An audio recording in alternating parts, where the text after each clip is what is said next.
Eğer bir tarzan çalabilseydim, arzumu sözümü yürütebilirdim.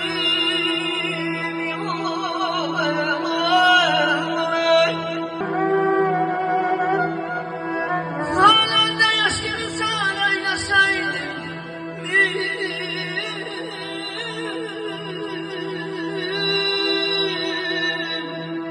beni bir sessiz silah neler dünyaya.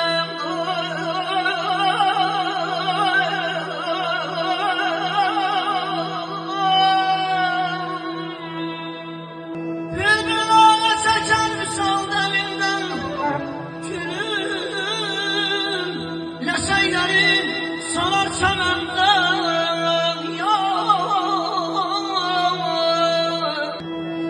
Kalsa yollarına bakardım olmur.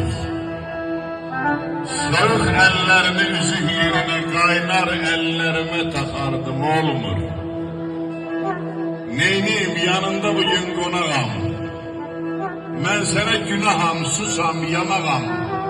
Sen gülle değilsen bense korkağam. Sen gülle değilsen bense korkağam. Seni öz başıma sıkardım oğlum. Seller sular kimi coşan sağlayan, herden de yaş tutup qara bağlayan, yetim uşaq kimi xəlbət ağlayan, eşkimin sarayın yıxardım oğlum, yıxardım oğlum. Eşk olsun.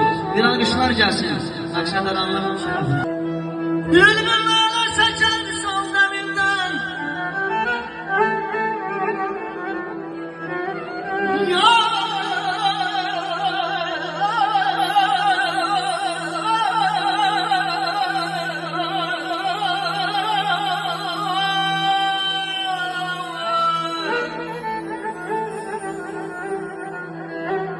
Bülbüller saçar sol derinden külüne seyler salar şamandan. Tabiatın aşmıyorsaydın evden, tabiatın aşmıyorsaydın evden, kardanın ömrünü külegelerdi.